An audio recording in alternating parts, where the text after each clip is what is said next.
Capítulo 7. As ferramentas para o sucesso. O sucesso em todos os campos da vida, como a área financeira, relacionamentos e até mesmo para ter uma saúde equilibrada, depende das condições mentais que você dispõe em relação àquele setor em que procura obter êxito.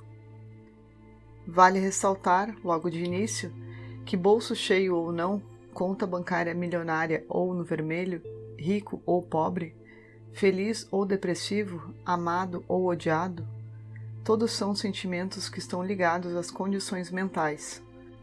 Ou seja, tudo depende da forma que se pensa, conduz seus pensamentos e analisa a realidade. A realidade pode ser sua criação ou pode tornar você escravo dela. Como é possível criar uma realidade favorável para o sucesso? Como é possível mudar conceitos ou mesmo reavaliá-los a fim de descobrir se são instrumentos para o crescimento ou se são armas destrutivas que prejudicam você mesmo? Com ferramentas inovadoras e simples, você poderá alcançar uma nova mentalidade e criar a realidade favorável tão desejada. Ao explicar sobre essas ferramentas, seguindo a leitura ponto a ponto, saberá como aplicá-las diariamente em sua vida. Com 10 pontos principais, usando como referência a interpretação dos 10 mandamentos, essas orientações aplicadas na atualidade podem ser praticadas em qualquer país, independentemente da religião ou etnia. Aqui são apresentadas 10 ferramentas para uma vida de excelência e sucesso, com as quais você poderá criar uma realidade favorável, desenvolver e aumentar seu potencial que já possui e a capacidade de ser cada vez melhor. Ou seja, há em você mesmo uma ótima semente. Basta agora deixá-la brotar e se desenvolver. Alvo do conhecimento. Todas as pessoas possuem em seu cérebro o conhecimento consciente e subconsciente que está armazenado. Algumas desenvolvem mais sua capacidade de reflexão em cima deste material, outras nem tanto, e isso é realmente uma pena. Para que se possa sempre desenvolver e aumentar o conhecimento, se faz necessário aceitar que há coisas que temos que aprender e estudar.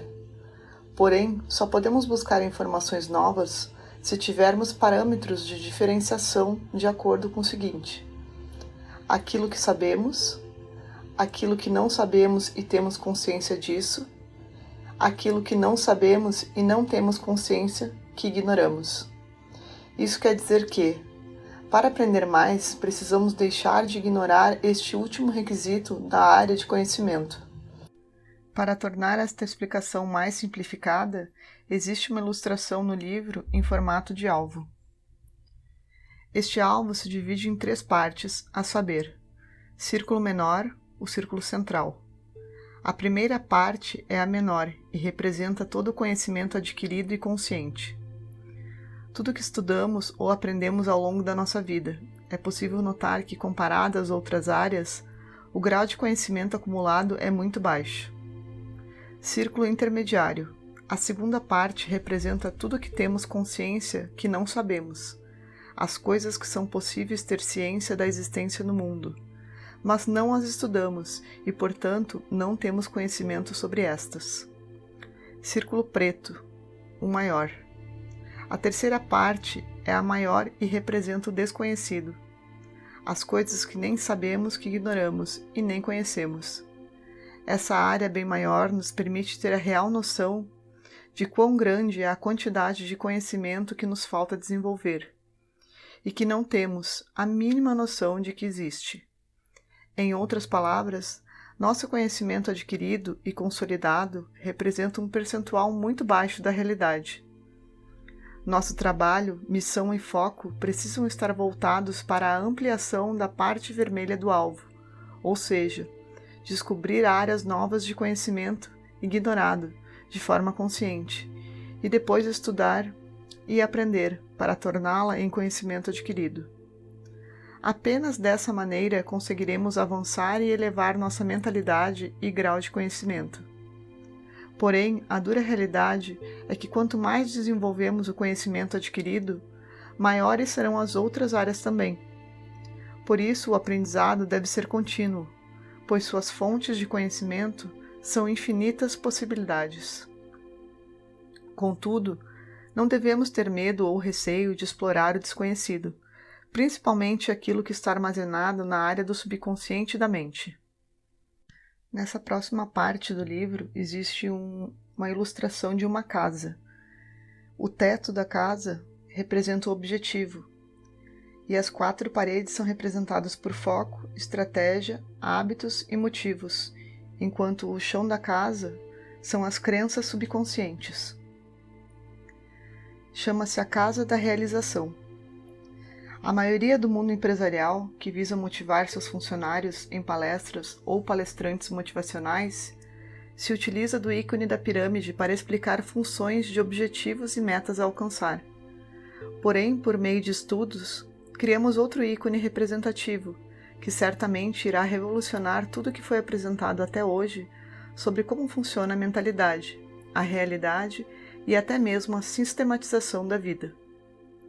Objetivo: o teto da casa, a parte final da construção, também é a meta final a atingir, por isso é simbolizado como o topo. Definir os objetivos é uma parte imprescindível neste esquema. Devido a isso, é o primeiro passo do processo. Dicas importantíssimas para uma definição certa de objetivos. Estipular o que você quer conquistar, ao invés daquilo que necessita evitar. Estabelecer prazos ao cumprimento de metas, para se ter a noção do período de sua realização. Foco: a primeira parede das 4 a serem erguidas no esquema da casa. É necessário se manter ligado e atento na conquista dos objetivos e metas estabelecidos, sem permitir que haja estagnação ou distração com situações desnecessárias. Estratégia: a segunda parede da casa se refere ao plano de ação ou tática aplicada para se atingir um resultado. Quando a meta está estabelecida, é necessário criar mecanismos que sejam um bom método de trabalho. Para se definir uma estratégia funcional, é preciso encontrar a resposta para o seguinte: como cumprir ou atingir a meta na qual está o foco? Hábitos: a terceira parede no esquema da casa. Quando há a certeza da meta e a estratégia, é preciso agir e pode ser necessário ter atitudes diferenciadas das anteriores para se obter progressos e resultados melhores. Ou seja, é necessário reavaliar os hábitos. Estes podem ser criados por bem ou por mal. Quanto mais for repetida uma ação, esta ficará mais incutida na mente, até virar parte integrante da mesma. O exercício constante de uma ação é que cria o hábito. Para cumprir certos planos de ação, que muitas vezes podem ser entendidos como repetitivos e monótonos, é preciso ter o hábito em forma de esforço para dar continuidade às ações de médio prazo, quer dizer, de 30, 60 a 90 dias, no mínimo.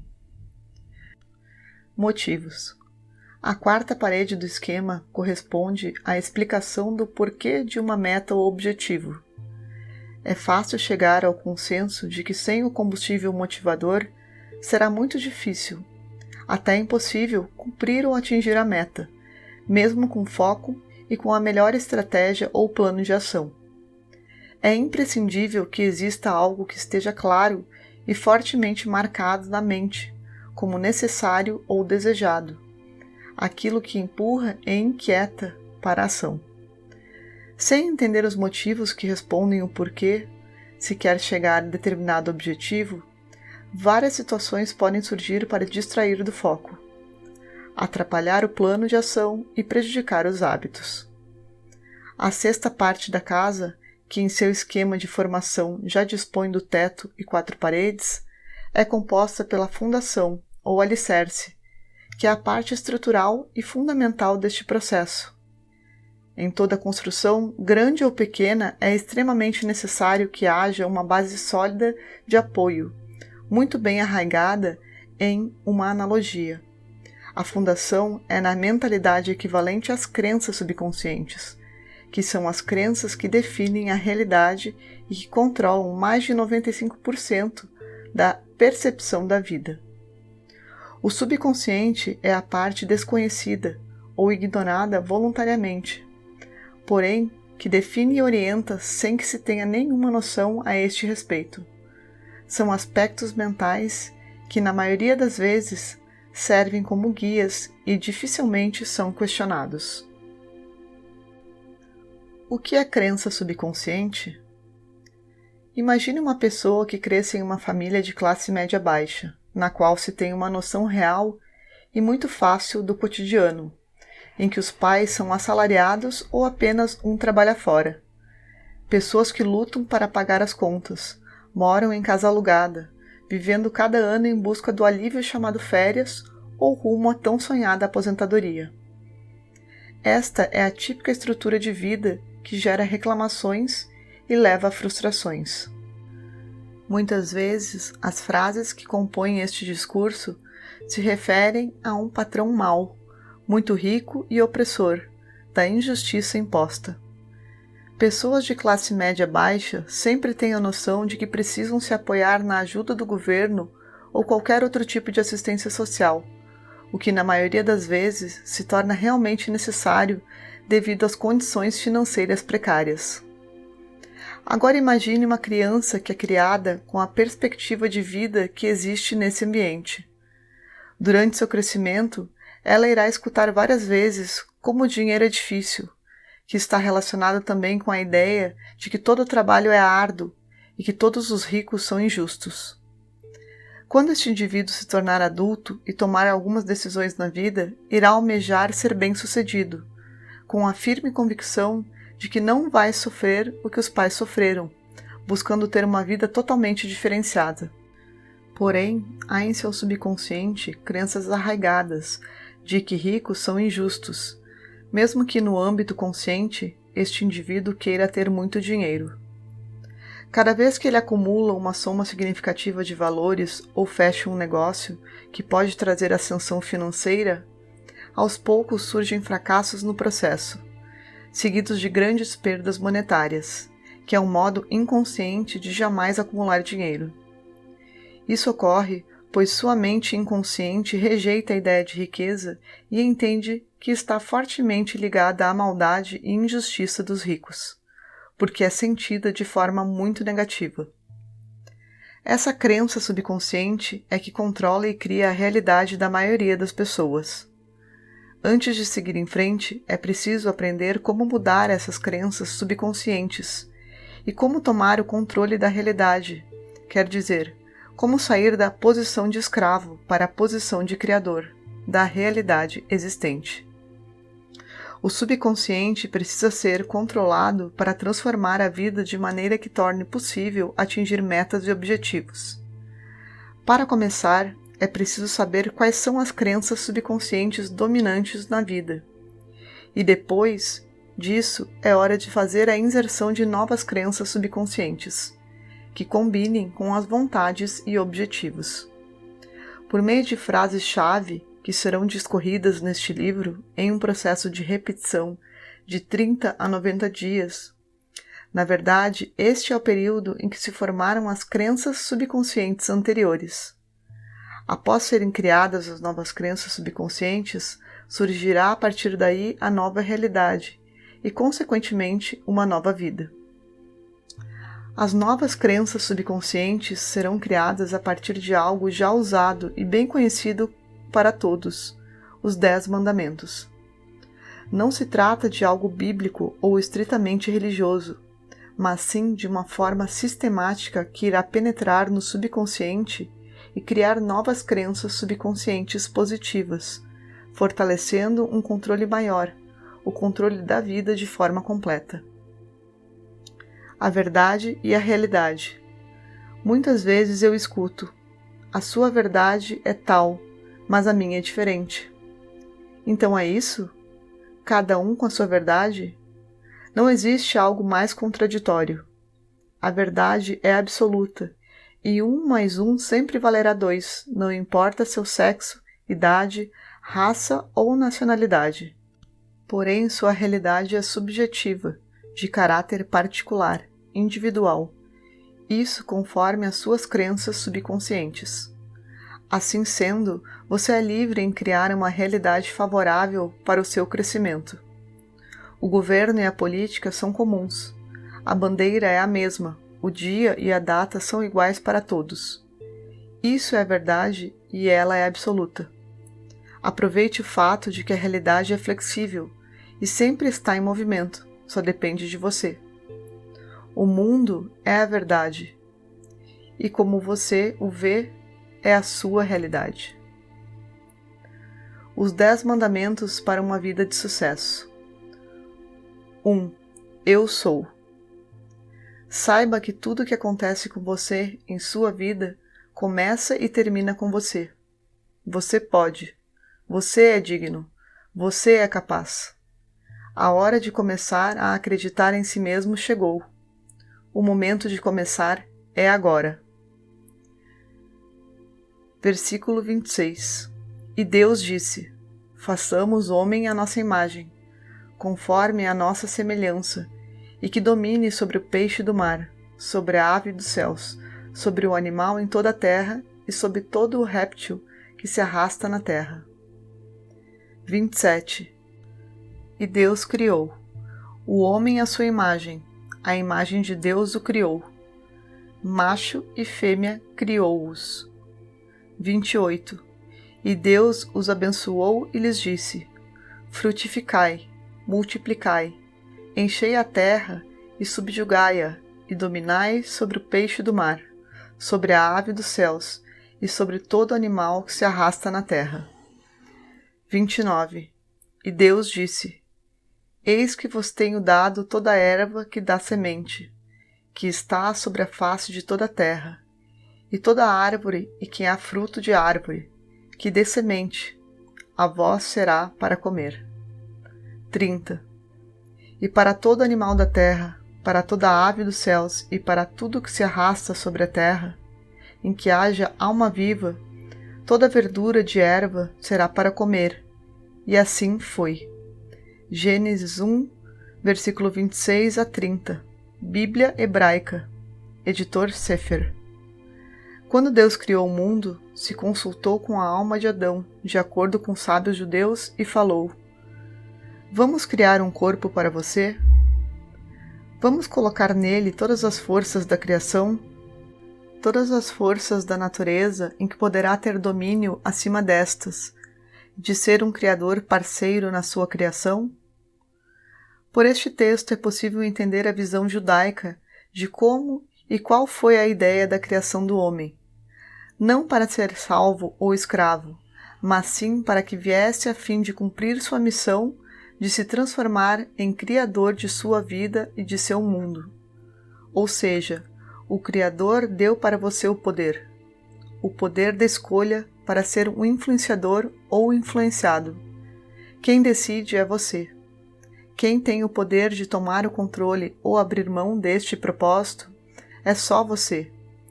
Mas lembre-se de que com o controle vem a responsabilidade. Com o poder vem as consequências.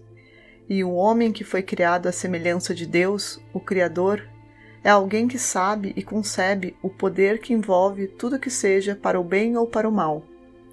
Porque lembre-se, no princípio já foi entregue a você todos os poderes da criação. Você foi consultado e aceitou a sua missão. Agora precisa agir. 2. Não terá. As frases-chave da falta de ação, falta de assumir a responsabilidade na vida são: tudo certo, deixa comigo. Entre outras frases, assim que, eu tenho que, esta é a minha vida. Acontece que isso funciona ao contrário. Junto com a ajuda do céu, precisamos assumir as responsabilidades por nossas vidas. Não haverá nada se depender de si mesmo. Nos 10 mandamentos, Deus, o Criador, disse o seguinte: pois eu sou o Eterno, teu Deus, Deus zeloso, que cobre a iniquidade dos pais nos filhos, sobre terceiras e sobre quartas gerações aos que me aborrecem. Êxodo 20, 5. Ao contrário do que muitos pensam, de acordo com este versículo, alguém pode pagar pelos pecados dos outros, Mas isso não é a forma judaica de pensar. Este trecho explica que as ações de hoje têm consequências que se propagam e perduram por um longo tempo. A palavra iniquidade pode ser entendida como uma transgressão, mas também pode ser entendida como responsabilidade. Basta imaginar que quando se faz algo bom ou ruim, qualquer ação tem reação positiva ou negativa, e essa reação vai influenciar todos que estão ao redor, desde os filhos, netos e até bisnetos. Tudo que é feito traz consequências, terá a contração, ou a reação que é necessária. Há que se levar em conta que isso vai influenciar os outros. Por exemplo, um assassino que mata alguém, pecou, transgrediu a lei dos pais e a lei divina, e agora ele vai ter que responder por esse crime cometido. E os parentes da vítima? Estão sofrendo ou não? Estão com dor ou não? Esse sofrimento não dá a sensação de fim de mundo? Mas que culpa eles têm? Não é isso que alguns se perguntam? Nossos sábios nos ensinam que o culpado que transgrediu a lei vai responder sim, mas quem está ao redor vai ver ou vai experimentar as consequências do caso, mesmo que não tenha transgredido ou participado. Isso ocorre muito mais vezes do que se pode imaginar. Outro exemplo: acidentes de automóvel, incêndios ou qualquer desastre comum acontecer. Todos nós, mesmo os mais justos, não estamos livres de consequências. Agora que entendemos esse ponto, que a vida vai além da escolha, é preciso entender as consequências das escolhas. Para criar uma vida valiosa, uma vida de exemplo, o que temos de fazer, além de fazer as escolhas certas, é ter responsabilidade com as consequências dessas escolhas, para o bem ou para o mal. Claro que todos querem ser parabenizados quando conseguem atingir o sucesso e alcançam algum objetivo. Ninguém quer enfrentar fracasso ou desastre. A verdade é que a vida tem uns momentos de alegria e de sucesso, mas muitos momentos de desgraça. O segredo é saber transformar esses momentos de desgraça em aprendizado, para uma vida de sucesso. Os maiores exemplos de sucesso que temos no mundo não são de pessoas que sempre deram certo, sempre conseguiram vencer, mas são aquelas histórias de pessoas no fundo do poço que, após tomar uma atitude, conseguiram reverter a situação. Essa atitude chama-se responsabilidade. Responsabilidade é o que cria o caráter. Imagine que você esteja andando pela rua e de repente ouve um cachorro latindo e correndo na sua direção. A primeira coisa que vai fazer é começar a correr. Isso é natural, pois um Doberman está atrás de você. Mas a coisa correta a fazer é parar de fugir e correr na direção do cão. Não recomendo a ninguém que não tenha experiência com cachorro a fazer isso, pois podem acontecer duas coisas. Além de você perceber que o cachorro que estava correndo atrás de você não era nada mais do que um pincher, verá que no momento que ele vir você correndo na direção dele, sairá correndo fugindo. Nossas vidas são assim. Tentamos evitar enfrentar nossos problemas ou dificuldades que são semelhantes a um cão bravo perseguidor. Mas na hora que criamos coragem e tomamos atitude para enfrentar o que está em nossa responsabilidade, quando fazemos isso com a atitude certa de resolver ou consertar o que precisa ser feito, é percebido que o cão bravo nada mais era do que um pincher, com mais medo do que nós. Sabemos que as escolhas geram consequências, boas ou ruins. É preciso enxergar o erro e admiti-lo, ser cada vez mais responsável por seus atos, ser verdadeiro e corajoso para enfrentar os desafios e atingir uma vida de qualidade, sem estresse e sem preocupações. A responsabilidade é um grande dever com todos ao redor e com as pessoas que se convive diariamente. Se já entendemos quais são os resultados das ações, que tal começar a ter atitudes melhores? Fica muito mais fácil ser responsável por boas ações e bem mais gratificante. É bem melhor ser reconhecido por boas ações do que por ser um malfeitor, não é? É um grande sinal de caráter assumir os próprios erros e lutar para consertar o problema gerado por aquela atitude. Este é o começo de uma boa ação que pode gerar bons frutos no futuro. Então já é hora de parar de ter medo em excesso e fugir dos problemas e desafios. É hora de virar-se na direção destes e enfrentar as dificuldades e os erros. É hora de começar a encarar a vida de frente. 3. Não tomarás o nome de Deus em vão. Pare de colocar a responsabilidade dos seus fracassos sobre Deus. Pare de reclamar sobre a falha de habilidade que você tem para chegar ao céu. Pare de evitar cumprir suas tarefas, de ficar se justificando e escondendo a sua falta de atitude com argumentos desse tipo. Deus ajudará. O Senhor irá, se Deus quiser.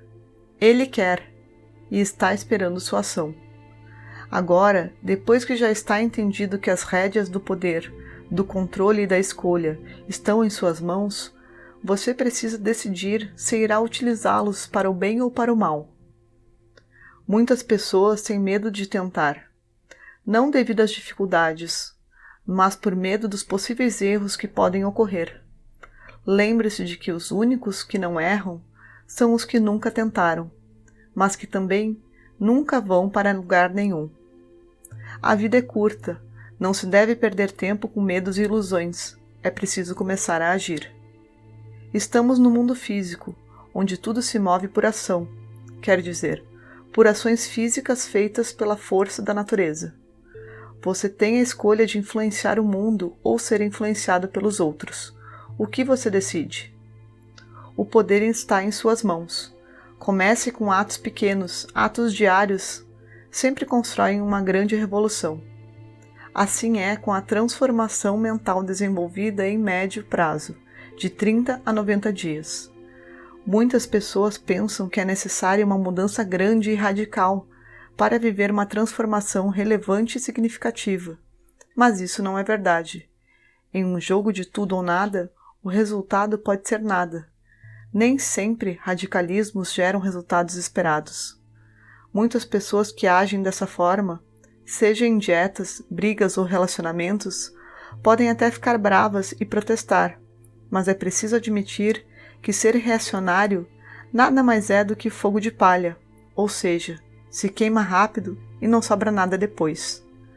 Por isso, temos que fazer mudanças de forma equilibrada e por etapas.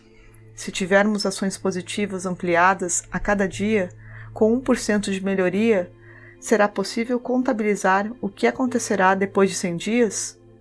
Você será 100% melhor do que você era há 100 dias. 4. Lembra-te do dia de sábado. Ocasionalmente, parar e verificar o seu trabalho, para onde você está dirigindo, qual a direção que está conduzindo sua vida. Quando você para, também deve verificar o quanto se afastou dos lugares errados que esteve no passado. Se você faz essa pausa para verificar, há uma chance de perder a direção. Agora que você conhece o poder da ação, é importante não fazer nada sem pensar e sem analisar. Depois que você definiu suas metas e objetivos e entrou na trilha, preste atenção ao caminho também, sem desfocar dos objetivos. Observe de vez em quando o caminho que decidiu seguir. Não é qualquer meio que é válido para atingir os objetivos. Avalie se você está agindo de acordo com a mentalidade correta e positiva, se você está sendo honesto consigo mesmo e com os demais ao seu redor. Essas pausas reflexivas, quer sejam pessoais ou em grupo, ou até mesmo em empresas, fazem parte de uma trilha para o sucesso. Essas avaliações não têm que ser feitas apenas com a finalidade de criticar, mas servem para avaliar os resultados de melhoria e o quanto houve de evolução. É o momento em que você pode se sentir orgulhoso, afinal está indo bem e não ficou acomodado. Uma pausa é um ótimo momento para se preparar para um novo período, novo impulso para um novo alcance, mais uma montanha conquistada. Isso deve ficar claro, é necessário ter um dia não só para reflexões ou para trabalhar ainda mais. É preciso ter um dia dedicado ao descanso e ao lazer. um dia diferente do cotidiano pesado de tarefas e de trabalho. É preciso separar um tempo para a família, para curtir os hobbies e a diversão, um tempo tranquilo e que, em geral, é extremamente útil para recarregar as baterias. 5. Respeitar, honrar. As pessoas ao seu redor e com quem você tem contato abrem seus olhos e seus ouvidos para escutar e aprender novas abordagens na vida. Com elas, muito provavelmente, você sairá ganhando. Os sábios judeus ensinam que tudo que você ouve ou visualiza ao redor é feito para tirar uma lição. Tudo é um aprendizado para o seu crescimento. Entendendo isso, você começa a ver as pessoas ao seu redor sob uma luz diferente, pois todos de sua convivência ajudam em sua evolução. Lembre-se de que nem sempre olhar do alto é sinal de sucesso. Às vezes, é necessário ter a perspectiva de baixo em algumas situações. Às vezes, se abaixar significa respeitar o outro. Pode ser que ainda seja desconhecido e não compreendido. Sair do alto do orgulho e se inclinar em direção à humildade pode significar que decidiu abrir o coração. Não foi por acaso que fomos criados com 2 ouvidos e uma única boca. É preciso ouvir mais do que falar. 6. Não assassinarás. Há pessoas que matam suas habilidades e correm dia após dia atrás do nada. Elas são excelentes em construir castelos imaginários no ar. Por fora parecem brilhantes e talentosas, mas realmente fogem de uma ação comprovada. Os dias passam a ser em vão, resultando em nada além de frustração e de grande sofrimento. Um dos maiores arrependimentos que as pessoas têm no final da vida não está relacionado com coisas que fizeram, os sucessos ou os erros. Na verdade, o maior arrependimento é o conhecimento de que poderiam ter conquistado mais, ter sido mais e melhor. O maior erro da vida é a paralisia mental. O ser humano foi criado à imagem e semelhança de Deus, o Criador, e com isso aprendemos que os seres humanos têm embutido em si mesmos o poder divino de serem criadores, criadores da realidade e da história. É correto abrir mão deste dom? O veneno que mais mata é a preguiça. Tem uma ação vagarosa que aos poucos causa a doença da paralisia mental e vai aniquilando cada dia mais a vida das pessoas. Cuidado! Cuidado com esse veneno que acaba com as esperanças e sonhos. Porém, qual é o antídoto para a preguiça? Ficar ativo dia após dia, tentar sempre fazer mais para ser melhor, aquela melhoria de 1% a cada dia. 7. Não cometerás adultério. Pare de perseguir outras coisas na vida para ter satisfação momentânea. Instantes descartáveis não irão beneficiar ao longo do tempo. Comece a investir em coisas sustentáveis que servem de apoio real nos tempos difíceis. Esteja conectado aos lugares reais no fundo da sua alma e não se deixe apegar pela ilusão reluzente. Muitas pessoas querem ver resultados rápidos, mesmo sabendo que nem a natureza dá resultados da noite para o dia. Outras tantas fazem ações ou tarefas com o objetivo de receber algo em troca. Não têm paciência de esperar, crescer, florescer, amadurecer para que possam colher os frutos. Preferem as coisas instantâneas, rápidas, que na verdade têm mais ar do que substância. Têm mais ilusão do que algo físico, real. Igual às drogas com as quais se pode alcançar algum nível espiritual mais elevado do que o físico, mas é ilusão. É algo exterior, não é real. Por isso não dura. Vicia e faz desejar cada vez mais, até perder a noção do que é importante, a elevação espiritual. Refletindo bem, não são só as drogas que fazem alguém ficar perdido, buscando o prazer rápido e momentâneo. Ao invés de esperar, aguardar com paciência para que os verdadeiros resultados dos seus esforços, do seu trabalho e do seu crescimento venham. Isso não tem preço. Você se lembra de quando era criança? E quando era adolescente? Se lembra de quando estava esperando o dia da graduação? E do dia do casamento? E quando esperava o nascimento dos seus filhos? quando esperava a chegada de um pacote nos correios que veio de longe. Lembre-se de ter paciência, isso é algo para ser aprendido, uma virtude que quanto mais é cultivada, mais é possível beneficiar-se dela. Pode parecer engraçado. Saiba que muitas vezes, embora não pareça, a paciência é o caminho mais rápido. 8. Não roubarás. Pare de roubar as ideias dos outros. Se você vai começar a pensar fora da caixa, seja original. Você não vai precisar das ideias dos outros. Você possui habilidades e competências suficientes. Os sábios judeus perguntaram uma vez por que Deus, o Todo-Poderoso, não criou o mundo já com todos os 7 bilhões de seres humanos que vivem atualmente nele. Não é difícil para Deus. Se criou um, pode criar todos, não é mesmo? A resposta a seguir é algo que vai mudar este conceito. Deus criou o homem com todos os poderes da natureza embutidos nele, e falou: Este mundo criei para você, para dominar e para cuidar, para trabalhar e crescer. Você é o único no mundo físico, e tudo que foi criado é para o seu bem. Cuide bem de tudo e faça o melhor que puder.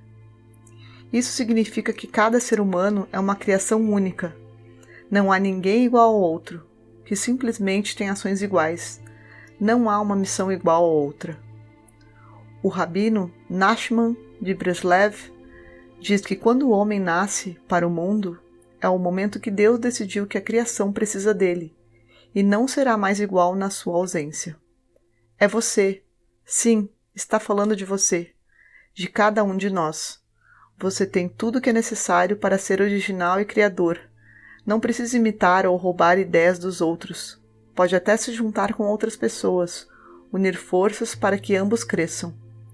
Lembre-se da lei da sinergia, quando 1 mais 1 não vale 2, mas vale por 3. Que quando 2 se juntam para atingir um objetivo comum, a energia emitida ou o resultado em diversos aspectos é muito maior do que os resultados daqueles que trabalham sozinhos. 9. Não se enganar. Você sente como se estivesse girando em torno de si mesmo? Você sente que está trabalhando onde não é adequado para você e desperdiçando suas habilidades de graça? Chegou a hora de parar de se torturar. Saia da sua zona de conforto, eleve-se do medo, arrepiante, e comece a mudar seu estilo de vida. Cá entre nós, quanto tempo você ainda pode continuar assim? Imagine uma árvore com um tronco forte, raízes nas profundezas da terra e o seu topo está lá em cima, nos céus. Enfrenta o vento e a chuva, o calor do sol e o frio da neve. Enfrenta todos os elementos da natureza e nunca sai do lugar. Podemos admirar tamanha força e atitude, tanto poder. Enquanto estiver parado, chegará o dia em que o tronco não vai aguentar mais, as raízes vão começar a ceder, e não será preciso um furacão, um vento mais forte fará esta árvore cair. Você não é como a árvore. Não fique na zona de conforto tentando enfrentar os elementos da natureza. Na vida passamos pelas estações do ano, há um momento de inverno ou de verão, época de plantar ou de colher. Mas o homem sábio não tenta plantar fora da época ou colher antes da hora. Homens sábios não sofrem com o frio ou o calor, mas buscam soluções para se esquentar do frio e se proteger da chuva e do vento. E o sábio sabe ter paciência e esperar o momento da colheita. Lembre-se, você não é uma árvore. Se não gosta da situação em que se encontra, mude. 10. Não cobiçarás. O sucesso de outros que não se encaixam no seu caráter e personalidade. Toda pessoa tem caixas de ferramentas que recebeu quando nasceu nos céus. Você também tem grandes habilidades e opções que podem impulsioná-lo. Quando você segue sua própria rota, terá sucesso bem maior do que imitar os outros. Esta é uma promessa. Você é um criador. Você tem tudo de que precisa para formar seu sucesso e melhorar sua história de vida. Quando ficamos de olho nos outros, pensamos que merecemos o que eles possuem, e isso, além de gerar a inveja, torna-se o maior inimigo do sucesso. Se você vê alguém que dispõe do sucesso que você deseja, Parabenize a pessoa, deseje a ela o melhor possível e, o mais importante, inspire-se com as possibilidades reveladas à sua frente. Pegue suas habilidades, seu potencial e mãos à obra. Comece a fazer por você. Comece a criar o seu sucesso, a sua história única. Criando confiança por meio das letras hebraicas. As letras hebraicas, de acordo com a filosofia judaica, são as pedras fundamentais da criação e podem ser consideradas seu DNA. Atualmente não é mais segredo que palavras criam realidade. As letras hebraicas não formam as palavras e cada letra é um código. Se entendermos este código, poderemos aprender como criar uma realidade favorável e até transformar uma situação desagradável em uma situação positiva. A seguir, relato sobre as 5 primeiras letras da língua hebraica, que são as 5 letras criadoras de emoção e realidade.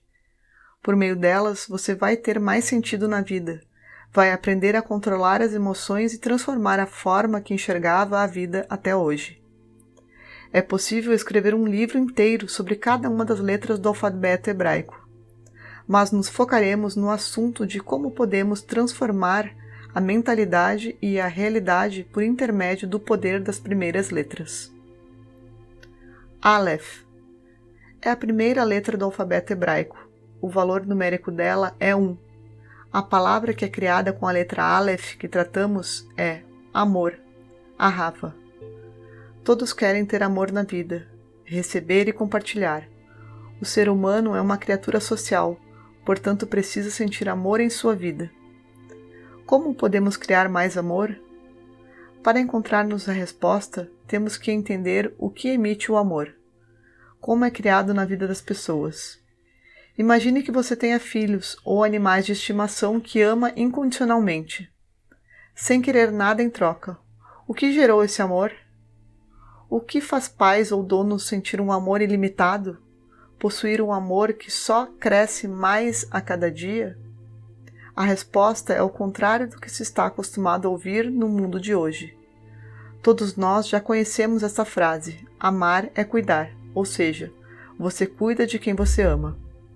Mas a verdade é que quanto mais você cuida de alguém, mais amará a pessoa. O amor é o resultado de cuidar, de querer o bem do outro. Cuidar cria amor. Como criamos mais amor na vida? Basta começar a cuidar e fazer o bem para os outros. Começar a ver o bem nas pessoas. Isso vai criar mais amor na sua vida. E lembre-se, faça disso um hábito, entre 30 a 90 dias seguidos. É garantido que isso trará mais amor ao seu dia a dia. Beit. A letra Beit é a segunda letra do alfabeto hebraico, com valor numérico de 2. O que trataremos é a palavra que começa com a letra Beit, confiança, bitahon. Confiança no eterno e em si mesmo é a parte mais importante na vida, desenvolver confiança no eterno, que nos criou e trouxe até o presente momento. Muitas pessoas pensam que possuem confiança. Isso é verdade, mas na realidade vão constatar que essa confiança só existe enquanto as coisas estão indo bem. Porém, basta que a situação mude, fique mais difícil e desfavorável, para aquilo que era visto como confiança caia totalmente por terra. Todos nós chegaremos a um ponto crucial de nossas vidas quando a nossa fé realmente será testada. E só depois que passarmos pelo teste é que descobriremos se realmente temos a confiança que pensávamos ter no Criador. Nosso patriarca Abraão, conforme a história nas escrituras judaicas, foi testado por 10 vezes. Por que Deus precisa testar alguém? Será que o Criador, com sabedoria ilimitada, precisa testar a capacidade de alguém? Será que Deus precisa que provemos algo a Ele, já que Ele é o Todo-Poderoso? Quem conhece o coração do homem precisa nos testar? A verdade é que os testes que passamos na vida, dificuldades e desafios, servem para ensinar e provar para nós mesmos a capacidade de realizar todo o potencial que está dentro de cada um de nós. Em hebraico, as palavras teste e elevação têm a mesma base nisayon. Significa que, na verdade, tudo que passamos na vida, ruim, bom ou melhor, as quedas ou as subidas, os fracassos e os sucessos, tudo veio para nos elevar a uma condição maior. Nós, meros mortais, temos discernimento para entender naquele momento. Então, enquanto isso, precisamos ter a confiança que nosso Pai Criador quer o nosso bem, que o período desafiador irá servir para o crescimento e desenvolvimento. Não se trata de fé, porque a fé vem na falta de saber. Quando não sabemos ou não temos conhecimento, precisamos da fé para nos guiar. Confiança se trata de saber.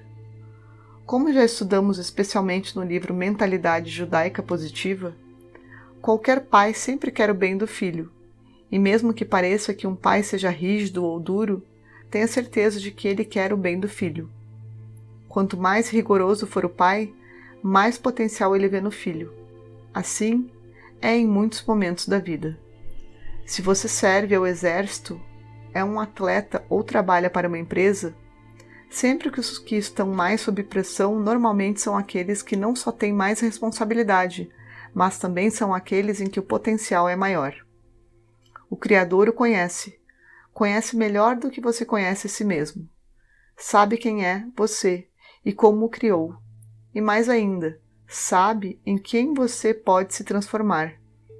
Tenha confiança, se não em si mesmo, por enquanto, tenha confiança em quem o criou, que sabe e conhece a sua capacidade e potencial. Assim, nosso patriarca Abraão, depois dos 10 testes feitos por Deus, já estava apto a ter confiança em si mesmo e sabia quem era e em qual potencial poderia se elevar. Confie, tenha certeza de que a vida será melhor. Compreenda que as provas da vida existem para elevar, para extrair o seu melhor e revelar o alto potencial que há em você. Quando precisamos melhorar algumas coisas na vida emocional, espiritual e física, pedimos a ajuda de Deus. Por exemplo, quando queremos ser mais pacientes, mais alegres ou mais assertivos e melhorar nossas qualidades de liderança, o que Deus vai fazer, na verdade, é nos colocar à prova justamente para exercitarmos a capacidade ou qualidade que almejamos adquirir. Gimel. A terceira letra do alfabeto hebraico com valor numérico de 3, trataremos da palavra orgulho, Ga'avá. Desde pequenos, aprendemos que o orgulho não é algo positivo. Os sábios judeus nos ensinam que onde há orgulho, Deus não se encontra. Quando uma pessoa se sente orgulhosa, não há espaço para ninguém mais. Isto é o famoso ego. Mas você pode perguntar: então não posso ter orgulho de mim ou das minhas conquistas, ou ter orgulho dos meus filhos? A resposta é simples. A grande diferença entre ter orgulho momentaneamente e ser orgulhoso permanentemente. É possível ter orgulho das nossas conquistas e realizações adquiridas pelo esforço. Mas se ser orgulhoso é o seu eu, isso significa que você se acha melhor e mais importante do que o outro. Ter orgulho é saber o seu valor, os seus méritos, mas ao mesmo tempo não se achar superior aos outros e manter sempre o respeito por eles. Na natureza existem várias plantas venenosas, ou mesmo animais venenosos, que têm sua cura extraída do próprio veneno, mas em quantidades menores, bem controladas. O orgulho, tanto como outras emoções negativas, deve ser servido em pequenas quantidades, bem controladas. Caso a dose seja alta, pode levar à morte. Uma dica importante para eliminar o caráter orgulhoso é usando a mesma letra, o veneno, em outra palavra que é caridade, Gemilut. Quanto mais caridade é feita, quanto mais se ajuda o próximo, se consegue baixar os níveis de ser orgulhoso e começar a ter apenas satisfação por nossas ações. De forma mais humilde, ficamos contentes com a pessoa que nos transformamos. Dalet. A quarta letra do alfabeto hebraico, seu valor numérico é igual a 4. A palavra que trataremos é preocupação, DH. No livro Mentalidade Judaica Positiva, relatamos sobre as duas coisas que causam preocupação ao ser humano. Ambas não existem, mas tiram o sono do homem: o passado e o futuro. Um já foi e o outro sempre fica inexistente. Aquele famoso amanhã, um tempo que nunca chega, mas tira a nossa calma e a nossa tranquilidade. A seguir discorreremos sobre a questão de como as letras da palavra preocupação são pedras fundamentais de crenças subconscientes, como em todas as letras do alfabeto hebraico. Na palavra preocupação em hebraico, há 4 letras, sendo que 3 delas já foram citadas. Dalet, a nossa letra do assunto. Aleph, falamos sobre ela na palavra amor, Ahava. Gimel, a letra fundamental do orgulho e do outro lado da caridade. Ei, a letra do próximo capítulo, que trata do agradecimento. Se prestou atenção neste capítulo que trata das 5 letras fundamentais para criar a transformação de mentalidade, perceberá que a palavra DH, preocupação, tem 4 das primeiras letras do alfabeto hebraico. Interessante que a última letra que está faltando é a letra Beit, a segunda letra do alfabeto hebraico, que é a letra fundamental da palavra confiança, Bitahon. Quando você não tem confiança, você terá preocupação. Você pode ter o amor, o orgulho das suas conquistas e também pode estar cheio de gratidão. Mas enquanto não tiver confiança em Deus, em si mesmo e em suas habilidades e talentos, vai viver em estado de preocupação constante. E isso ninguém merece. Crie o hábito de ter mais confiança. Se precisar, volte no capítulo deste livro que trata sobre o tema. Rei. A 5ª letra do alfabeto hebraico com valor numérico de 5. A palavra fundamental da letra Rei é a palavra gratidão.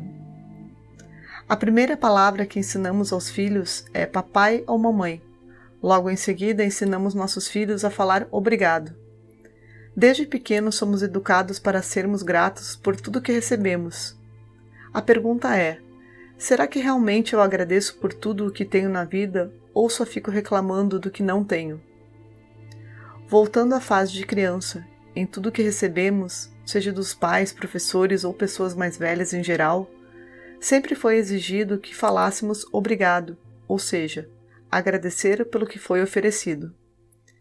Pense em uma criança que não agradece. O que os adultos dirão? Se não agradecer, não irá receber mais. E isso por quê? O que tem a ver a ingratidão com cessar um bem a receber? Já pensou? A verdade é que gratidão é uma emoção que gera movimento cósmico, espiritual e físico, que vai atrair mais coisas boas em sua direção. Ninguém gosta de perceber a ingratidão das pessoas, não é? Ninguém gosta de fazer algo para alguém e não ser valorizado. Temos que fazer o bem, sem querer nada em troca, mas reconhecimento e gratidão é uma boa ação também.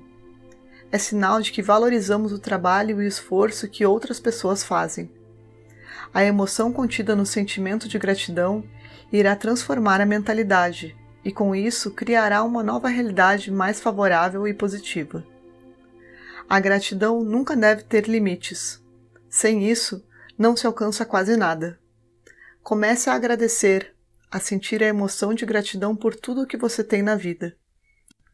Coloque o seu foco na gratidão, ao invés de se concentrar nas coisas que ainda não possui. Só assim vai ter mais do que você quer e precisa. E se lembre sempre, a gratidão é a chave que abre todas as portas.